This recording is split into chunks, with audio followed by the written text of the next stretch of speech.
Welcome everybody, my name is Michael and today we're eating some ice cream in it is dripping. It's dripping, but we're eating wine-flavored ice cream in Evanston, my favorite city. Okay, so today's video is about Afghanistan. That's right, if you're familiar with what's been happening because you watch the news, great for you. If not, well, a certain faction took over the Afghanistani government.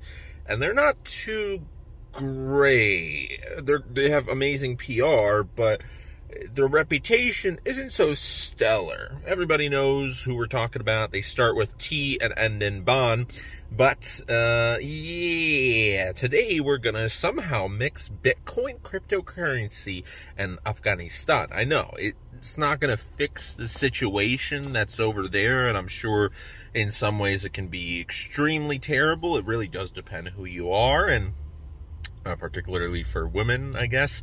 There's some hardships that you just won't find in America. There's been a great video out there where this woman's interviewing other college women, and she's asking, hey, how difficult it is for you to live, how difficult is it for you to live in America? And so many of these women are like, oh, we're oppressed, and then they're like, well, would you want to live in Afghanistan where this and this and this is happening by the, you know, the guys that start with T and end in Ban? And they're like, oh no, yeah, we're so grateful we live in America and we actually do have some rights. So that was a fantastic video. But cryptocurrency is always somehow involved whenever a failing nation, a state that's in disrepair, there's some war-torn countries out there, there's hyperinflation, whatever the reason may be, finances always come into play. And in this situation, it's not like Venezuela where there's huge hyperinflation. It's not like other very crime-ridden countries. This is just straight up war. And this is a very political situation. However, in politics, there's always money. There's always money, especially in this particular area. Some countries, such as the United States of America, were very interested because of money. So, right now, there's a problem. Anytime there's chaos, absolute chaos in the streets, guess what happens? There's a run on the banks. That means that people are paranoid. People are trying to flee this country. People want to get the heck out of there. They're literally leaving everything behind. And some people are fearful for their lives. So the first thing they do is a run on the banks because, hey, I want to withdraw my money and Timmy wants to withdraw his money and Jenny and basically the whole community. And before you know it, the bank's overwhelmed and they call in the police and then the militia and everybody's like, oh, crowd control. So right now, it's such a chaotic situation with thousands and thousands of people trying to flee the country. There's a lot of banks in that entire nation that just don't have the money. They're forced to close down. There's just too many people.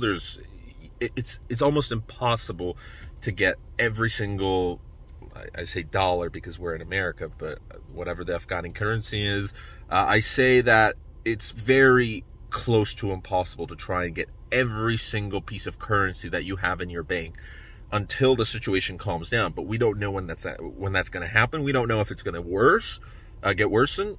We don't know if it's going to worsen, and if it does, guess what? Cryptocurrency can help at least with the financial aspect of this.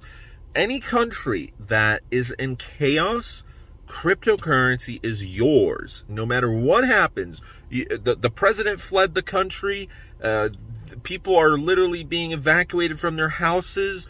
You don't have internet in this specific area, it doesn't matter. I know internet's very important for Bitcoin, but it's also very important for the banking system. Neither will work if the whole entire world runs out of internet, right?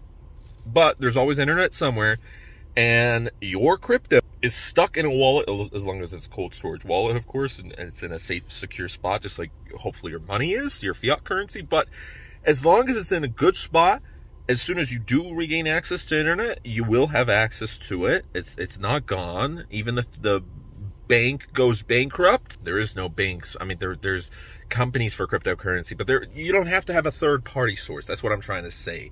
In these situations, this is where cryptocurrency can help people, because every single $100, $200, whatever the currency is over there, it is going to be extremely, it's a necessity. It's going to be extremely beneficial for many people, but it's a necessity for some.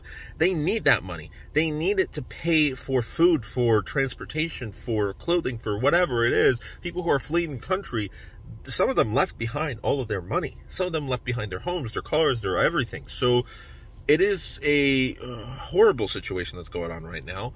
And I know that crypto is not going to fix the whole world, but for this very specific situation, I think now the people who are remaining over there, and any Afghani citizens abroad, they're going to think about potentially finding resolutions to whatever financial problems they may have and that are going to continue to occur. And possibly cryptocurrency might be on their mind for the first time ever in certain cases, because it's going to help with it's a very specific amount of problems. It is a tool that can potentially even save lives, because without your money, you can't travel, you can't live, you can't pay for food, you can't do anything. You're basically a refugee, and you have to rely on the kindness of other people and luck that, you know, hopefully nothing happens to you. And that's just not fair. You know, the stats, the odds aren't too great with that. There's also another aspect to this. The new government is planning potentially to even change the currency. And that's a problem, because if you have the old currency and you are a target, you're an enemy of the new government, say, you know, whatever it may be, then if they make a new currency and they don't want you to have access to your money, that's a huge problem, because you might have millions of dollars and suddenly the next day, boom, they don't have any more value because they don't exist anymore. It is absolutely crazy to think about.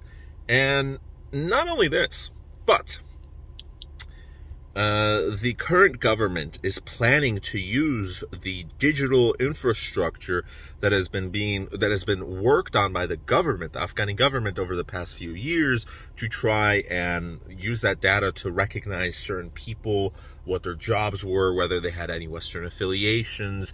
And right now, it's absolutely vital. This will literally save lives if you are able to figure out how to remain anonymous.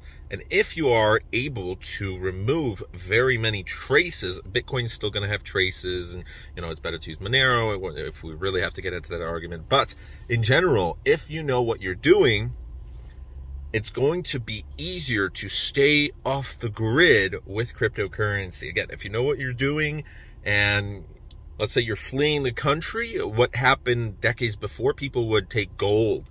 They'd take diamonds, they'd take jewelry, whatever was worth something. If there was a millionaire, maybe he'd have stock papers to some company. This was like 100 years ago, whatever. So anything that is of value, when they're fleeing the country, they need something. They need something to trade. They take the Rolex, they take their diamonds, they take whatever, right? If they have a car, great, but, you know, in many cases, these people do not have a car.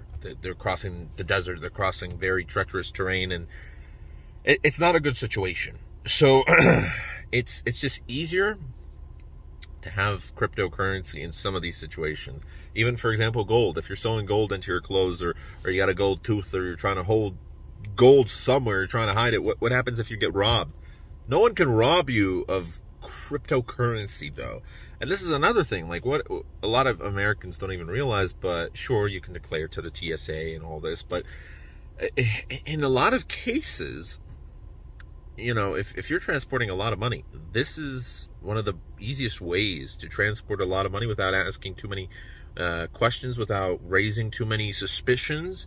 It's a lot to think about. And a lot of people, even though they may not be well educated on the subject of cryptocurrency in these poor nations, and there's still a lot of people in America that have zero idea how this works, the certain communities have formed where they're trying to educate both women and men and everybody and kids and how cryptocurrency works, how it can help improve their current situation right now.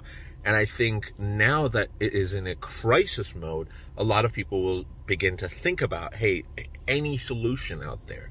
And it's not just going to be in Afghanistan, it's going to be in any country that this happens to, whether it's Syria or Somalia or Chad or whatever other nations that are out there that probably aren't doing too hot. It's something to think about. So let me know down in the comment section below what you think of the whole situation with Afghanistan. And thanks so much for watching today's video, and have a great rest of your day. If you're new to the channel, hit that subscribe button, and we shall see you guys tomorrow as always. Bye. Full moon tonight, everybody. Look at that. It's a beauty. I can't wait till cameras are going to be, phone cameras are going to be good for the nighttime. But beautiful.